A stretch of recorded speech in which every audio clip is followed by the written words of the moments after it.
thank you very much for joining us today for our next PCFA consumer webinar surrounding the topic of erectile dysfunction and prostate cancer treatment. And we're very lucky today to have Dr. Gregory Malone, who works out of Brisbane Urology Clinic here in Brisbane. He's a urological surgeon that has a keen interest in looking after men with prostate cancer, both from a treatment and survivorship point of view. So I'd like to hand over to Greg today to give us a talk about erectile dysfunction. Thank you so much, Chris, and thank you to the viewership who are there, and I hope that you all find this of value.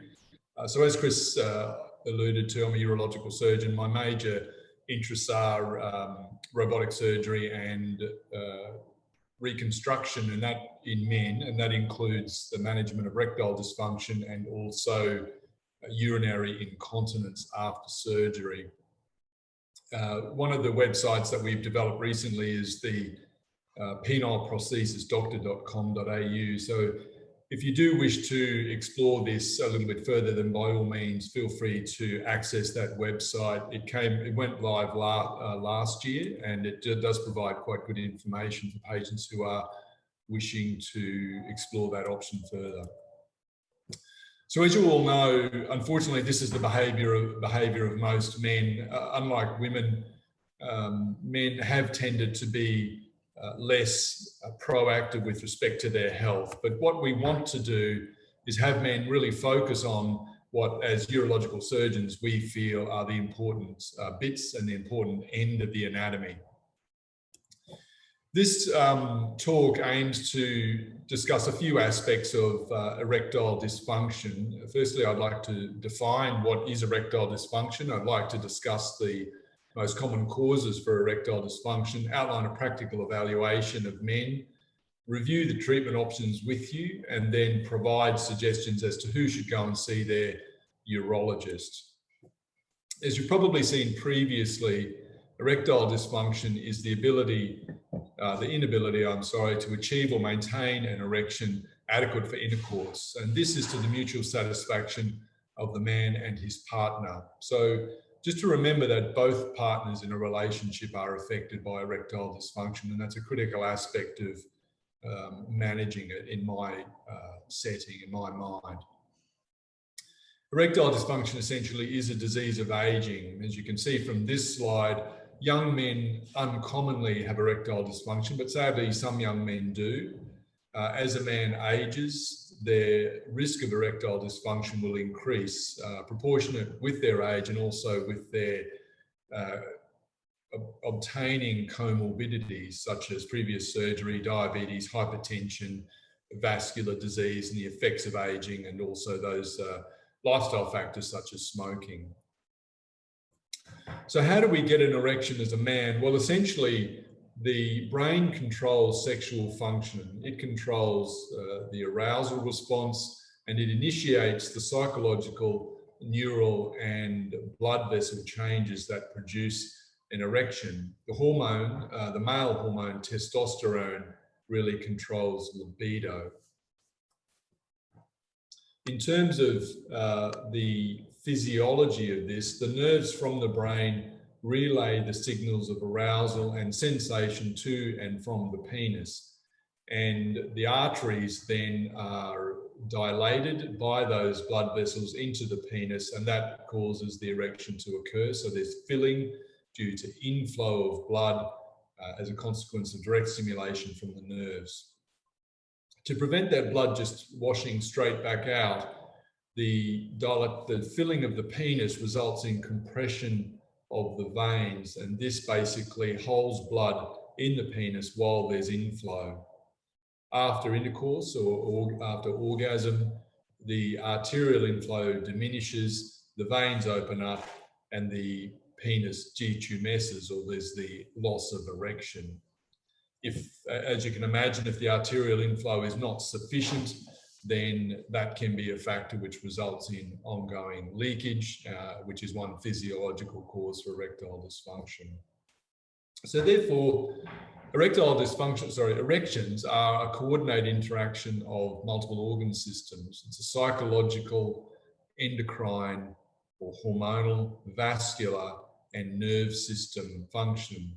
or event. And so there's lots of parameters or steps in that pathway that can be impacted upon that can produce erectile dysfunction. So therefore you can see from this, it's not quite as simple as you would think. A lot of men feel that erectile dysfunction must have a simple origin, but in some cases it can be quite complex. And therefore we do look at each of those factors in turn. So psychological causes such as anxiety, depression, fatigue, guilt, stress, other factors such as marital discord or discord in the relationship, and obviously other psychological factors such as alcohol consumption can all contribute to erectile dysfunction. In terms of non-psychological or organic causes, because that's how, as a surgeon or a physician, we tend to approach this. Is it a psychological cause? Is it a physical cause or an organic cause? Or potentially is it a combination of both? We do know that cardiovascular disease is one of the most common risk factors for erectile dysfunction. And obviously there can be many factors which precipitate that risk of cardiovascular disease, such as family history, high lipid profile, smoking, obesity. So cardiovascular disease, hypertension, and diabetes are significant contributors to risk.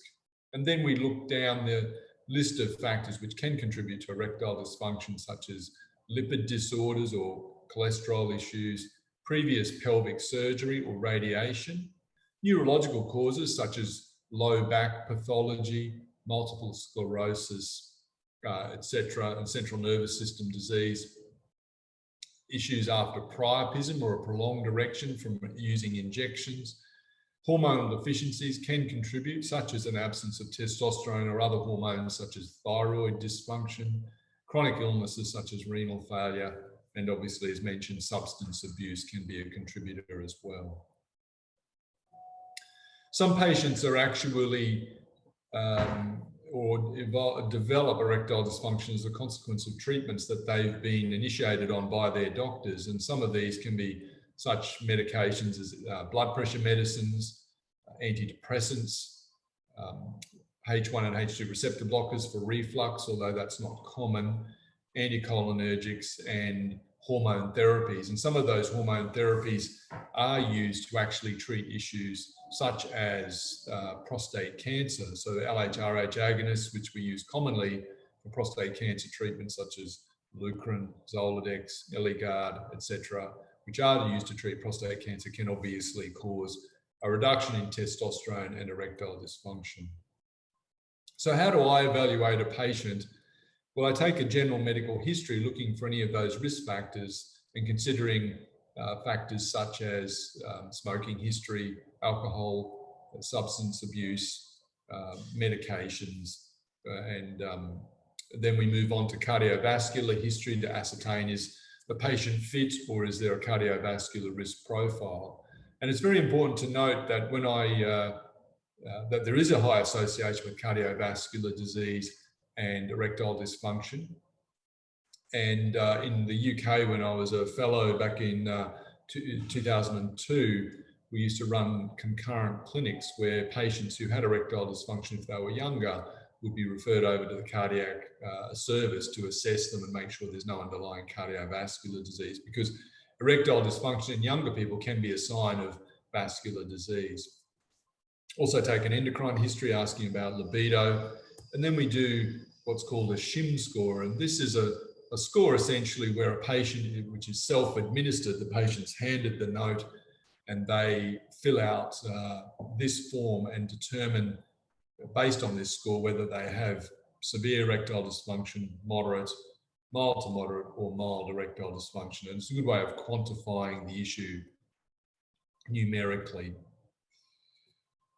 So in terms of the physical examination, when I examine a patient for erectile dysfunction, I'll watch them walk into the room, look if there's any obvious neurological issues, Parkinson's disease.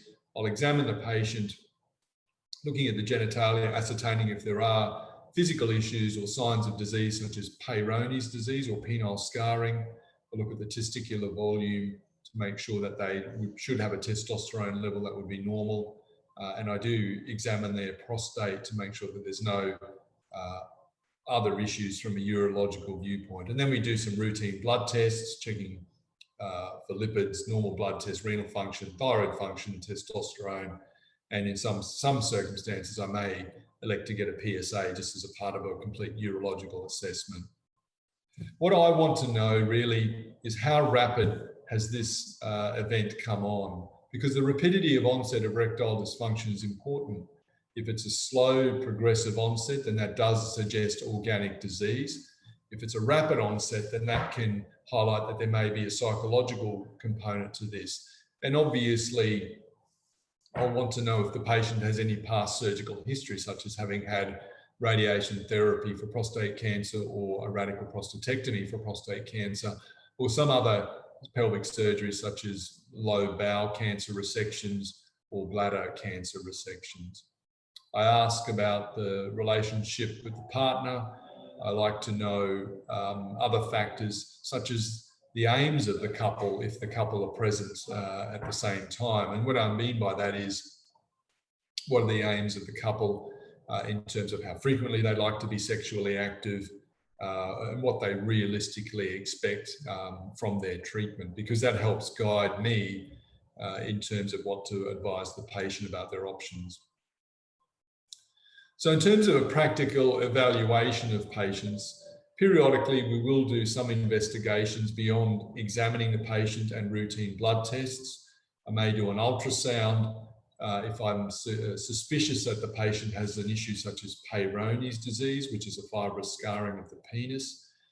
We may do what's called a duplex study, and this image on your screen shows an injection being delivered into a model of a penis, and basically an ultrasound is undertaken to look at the vascularity of the penis, look at how quickly the blood flows in, and then how quickly the blood flows out. There's also what's called a nocturnal penile tumescence test. That's basically a sleep study for erections. That's uncommonly needed. Once the patient has been assessed and I have a reasonable understanding of the patient's erectile function and also their aims, desires, the couple's motivation, I do try and provide a goal-orientated management strategy. And that, when I say goal-orientated, not my goals, but the patient's goals, aiming to provide an appropriate erectile response for the patient in the setting and in a way that they deem to be satisfactory, or as satisfactory as we can achieve. And that could be non-pharmacological options such as seeing a sexual therapist or counselling if I do feel that there's a significant psychological component to the patient's erectile dysfunction. Then there are medications or pharmacological strategies, and I'll talk a bit more about these in the near future, just later on in this talk. So there's PDE5 inhibitors such as Viagra and Cialis and Levitra and now Spedra. And also intracavernosal agents would be considered pharmacological, such as Cavaject or multiple agent therapies which are available. And then we look at minimally invasive or non-invasive physical ways, such as a vacuum erection device. And also in the armamentarium, certainly not last, or certainly not least, is a penile prosthesis. So the aims of counselling are to obviously exclude depression, look at lifestyle modification, such as alcohol, diet, tobacco, weight, and exercise improvement, and cardiovascular improvement. We may give a therapeutic trial of oral agents if there is a psychogenic component to the impotence. And what I mean by that is some patients lose confidence in their erectile function. And so as a way of overcoming that or improving their confidence, we will put them onto an oral agent such as Cialis, which is known as tadalafil, to try and improve the patient's response to stimulation and give them more confidence. And often in patients who have a degree of erectile dysfunction related to psychogenic impotence, then a trial of medication with appropriate counselling and reassurance, and then weaning them off the medication once their confidence is back will often be satisfactory, and obviously a referral to an appropriate counsellor. So as you know, oral therapies came about in the mid to late 90s. This is really an old cartoon, but it's really quite typical of the approach that was achieved by men and by the drug company Pfizer, who developed sildenafil. And sildenafil is Viagra. And these are what we call PDE5 inhibitors. There are 4 available in Australia: sildenafil or Viagra, vardenafil, which is Levitra, tadalafil, which is Cialis, and evanafil, which is a newer agent called Spedra. They all work in a very similar way. They essentially improve the blood flow in the penis and maintain blood flow for longer.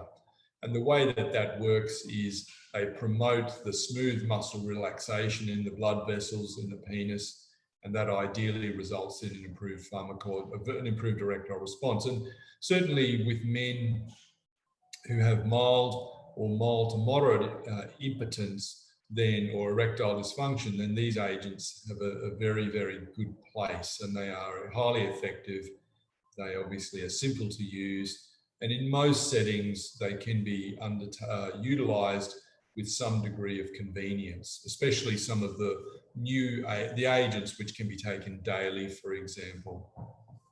They are medications which can have side effects such as a headache, facial flushing, worsening of any pre-existing reflux, nasal congestion, sometimes some visual disturbance. In particular with tadalafil or Cialis, there can be a described backache, and they do have a specific contraindication to nitrate medication. And nitrate medications are medications which are used to treat pre-existing heart disease and dilate the blood vessels to the heart.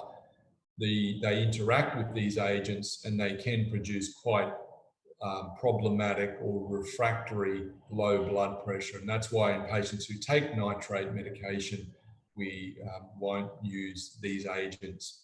The other form of nitrate therapy is with hemorrhoidal creams. Some hemorrhoidal creams do have nitrates, and so that's something that needs to also be kept in mind. Moving on from oral therapy, the next step, so to speak, in the armamentarium is using injection therapy. That's intrapenile injection therapy. And essentially the major drug that's available for this is alprostadil, which has a pharmacological brand name of Cavaject in Australia. Alprostadil is a natural prostaglandin, so it's actually present already, and this is just giving an additional dose of this prostaglandin into the penis, and by doing that, essentially it results in an improvement in blood flow into the penis. These drugs have been around, or this drug's been around for many, many decades, quite effective. In some patients, they'll also be given what's called bimix or trimix or quadrimix. These are mixtures of agents, but generally they will include a proportion of that alprostadil to provide an improved result. So the complications which can occur with injections are some patients can develop what we call a prolonged erection or a priapism. A priapism is an erection which goes on for longer than 4 hours, and that is somewhat of a medical emergency. It's not common, and generally those of us who initiate men on injections, we will get them to titrate the dose up, so we won't start at the maximum dose. We'll work up to an effective dose using experience and our understanding of the degree of erectile dysfunction the patients have to start an appropriate dose. A proportion of patients will have pain from the drug, not just from the injection. And if that's the case, that may be an indication to move to some of these other agents, such as bimix. There's a small risk of penile scarring, and that's something we want men to continue to monitor to make sure they do not develop that. And if you look at 10 men, for example, who start penile injection therapy, about half of them will continue for a period of time and half of them won't. The reason they'll stop is because of pain. they don't like injecting, or they don't find it effective. In terms of the minimally invasive strategies that are available to us, this device, a vacuum erection device, is certainly an option. Vacuum erection devices, as you can see from the image, are basically three components. There is a cylinder which fits over the penis, a pump, and a constriction band. And essentially it uses negative pressure to draw venous blood into the penis, and then a constriction band is placed around the base of the penis to prevent loss of that blood. It doesn't result in an increase in arterial blood flow, it's venous blood.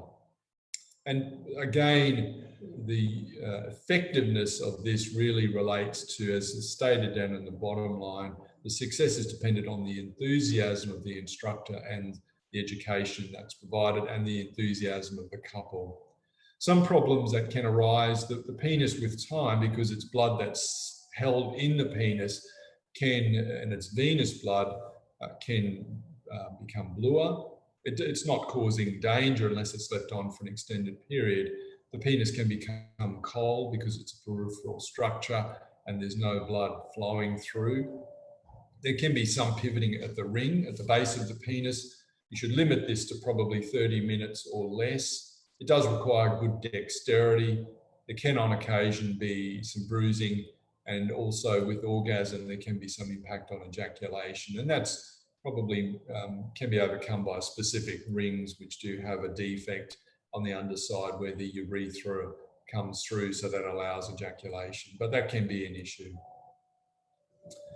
So I'd just like to talk now to you, or with you, about prosthetics. And prosthetics, for many facets of medical care, have been around for a long time.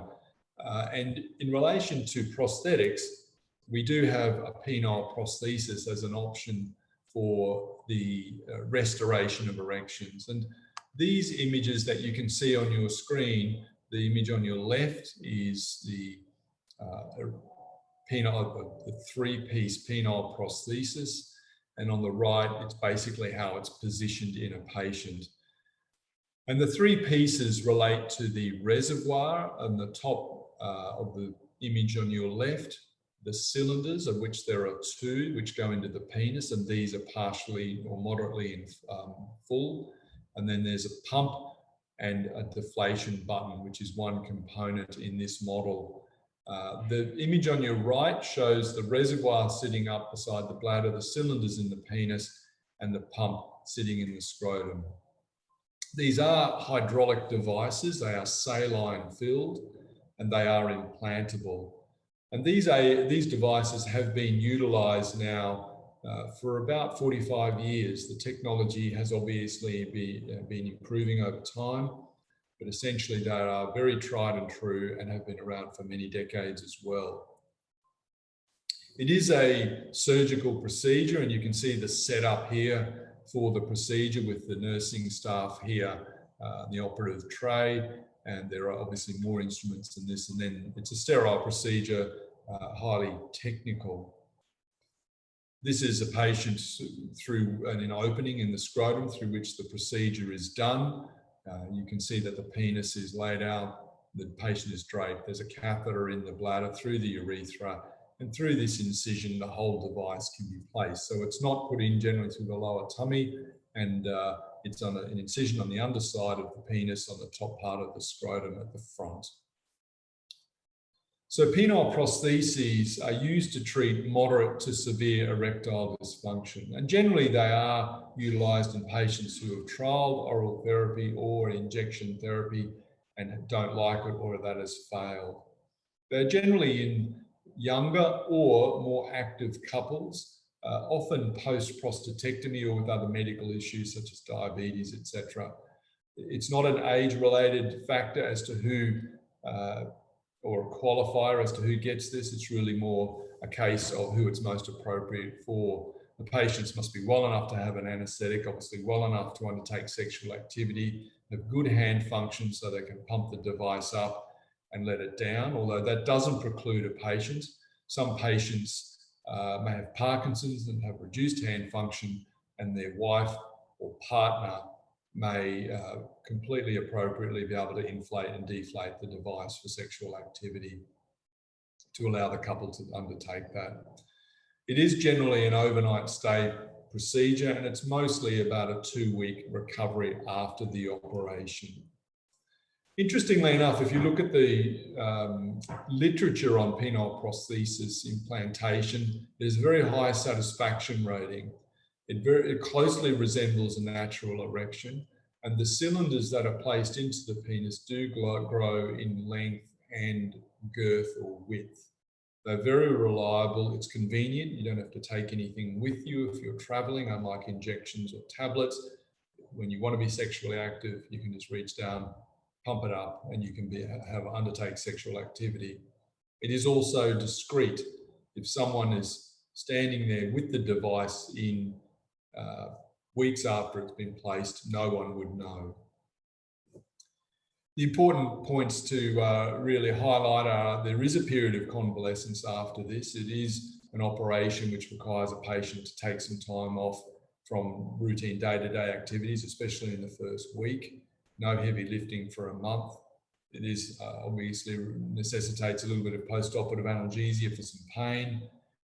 There is a very low infection risk, generally of about 1 in 200, and about 20% of patients have the device revised at about 10 years. And that's because most of the devices will last 8 to 10 years. A proportion of the patients then have the device fail, whereby the fluid leaks and they can have it replaced. And it can be replaced anytime that happens. You don't need to wait.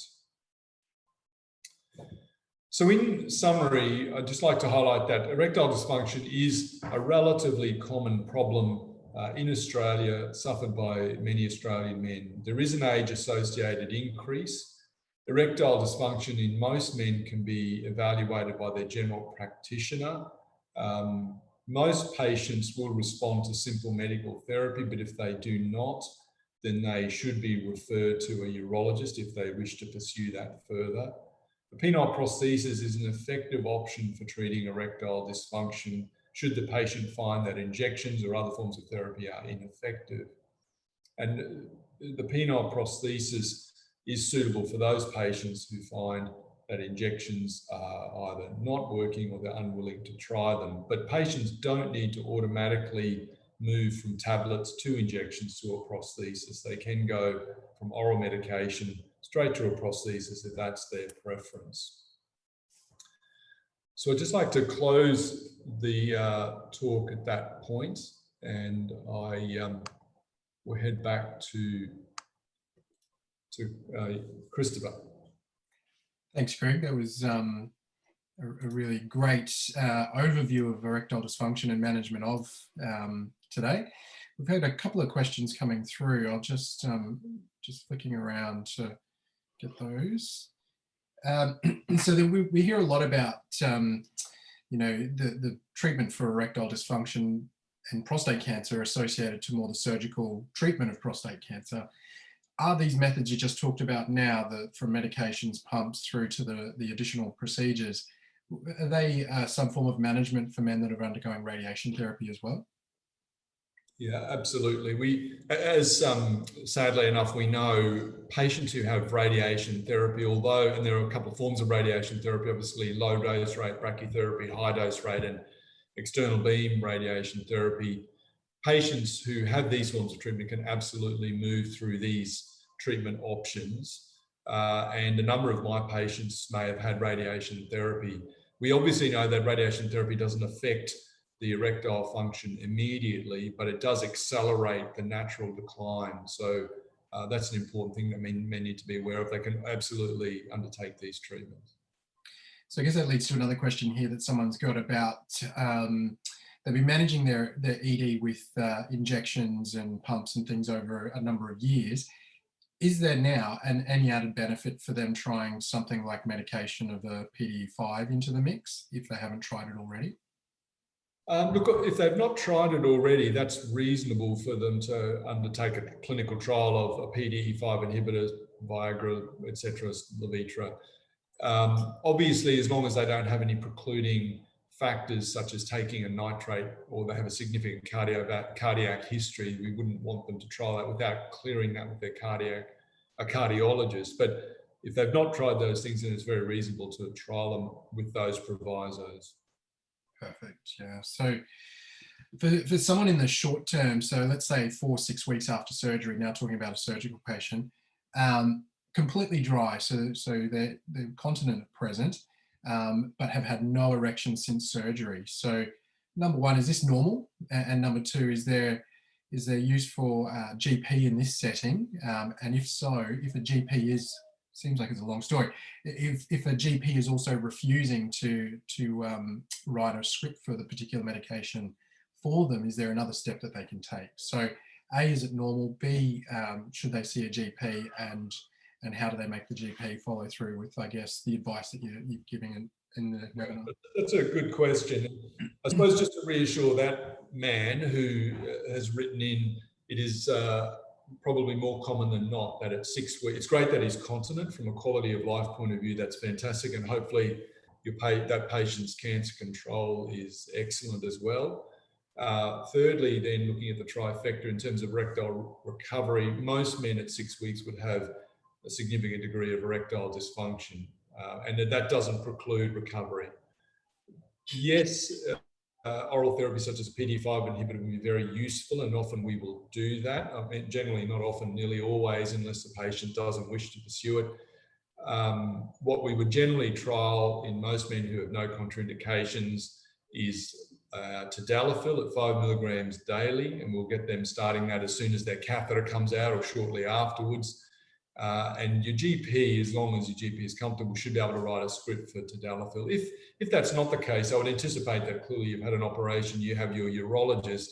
I would ask your urologist at the post-operative review to, if they're happy to start you on that medication. But so not uncommon at 6 weeks, doesn't preclude recovery of erections, and yes, I would start something at that time. So somebody's talking about the support on the other side of men going through erectile dysfunction, and talking about that MDT support. So someone's talking about how they've had interactions with specialist nurses during their survivorship following treatment, and what kind of support do you believe should be available to these men that are undergoing, I guess, within the survivorship phases? What members of the healthcare team are obviously beneficial to them? I think in a modern urological practice, it's just critical, and it should be just part of what is done.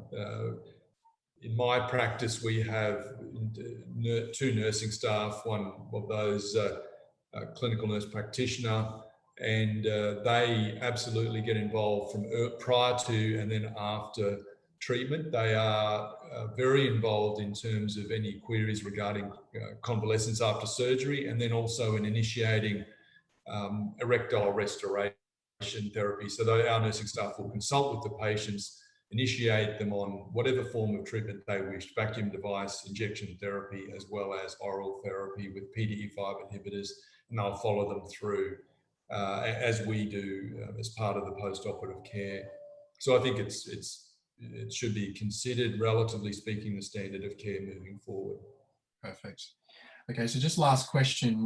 We've got someone who's kind of gone through that whole array of treatment options you've explained here today, and they're looking at a penile prosthesis. So I guess you've answered this question by the first slide, but what support or information is available to someone who is looking at having a prosthesis? So I think probably one of that website, penileprosthesisdoctor.com.au, is a good option, or you can just do a general web search. It is always good, in my mind, if a patient wishes to speak to another man who may have a prosthesis in place and is happy to speak to other potential patients regarding their experience. And because obviously, from my point of view, as yet, I don't have a penile prosthesis, but if I was a patient, the patient's journey is very personal, and that would be a very useful strategy. And we have patients who are comfortable doing that in my clinic. So I would say that that's a very useful part of it, but going to that website would be useful as well. Perfect.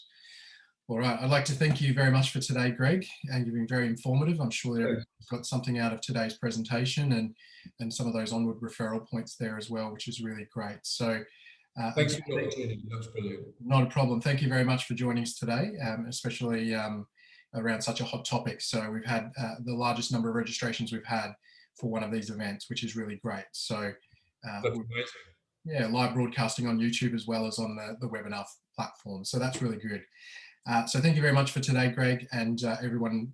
Thank you for joining in today, and we'll look forward to bringing you another educational topic in the next couple of months. Thank you very much. Thanks to everybody. Bye-bye.